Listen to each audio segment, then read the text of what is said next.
The Browns fall to 1-1. It's the 27th consecutive season that they have failed to get out to a 2-0 start. Bill Belichick was the head coach when they began 2-0. Ryan Clark is here. And Ryan, let's start there and then work our way back, because there's a significant win for Pittsburgh, and that's important.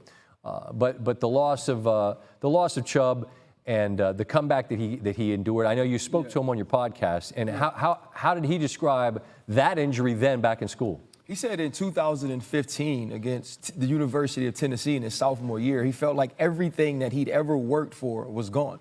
He never knew or thought he'd actually be the same. And to come all the way back, a guy that still goes back every year and works out at his high school, is just gruesome. Yeah. And Nick Chubb, to this day, has two of the most gruesome knee injuries or leg injuries I've ever seen. And for such a good man, for a man that works hard, that seemingly does everything the right way, it's very difficult to see. I'm with you, man. And you see that moment where this is a tough man and a strong man, and you see that moment where the emotion is so evident, and that's just hard to watch.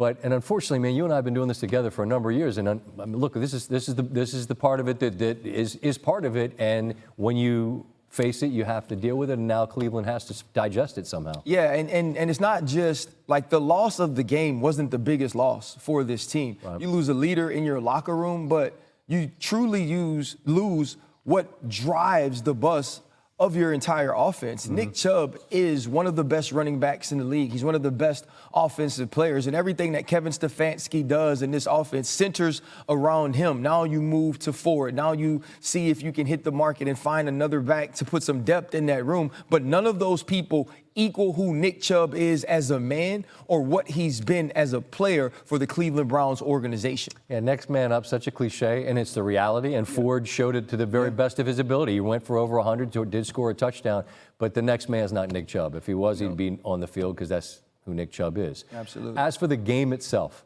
again, I'll ask you, because you know about the DNA, you know the identity, you played for that defense, and they win this game tonight because of it. Mm-hmm. They set the tone early and late, and it feels symbolic. It feels like they were going to figure out a way somehow, and the fact that it's the defense just feels like what it is. So think about this. During one of our 77 hits throughout the night, I said the defense is going to figure out a way, and you also said because they take it personal.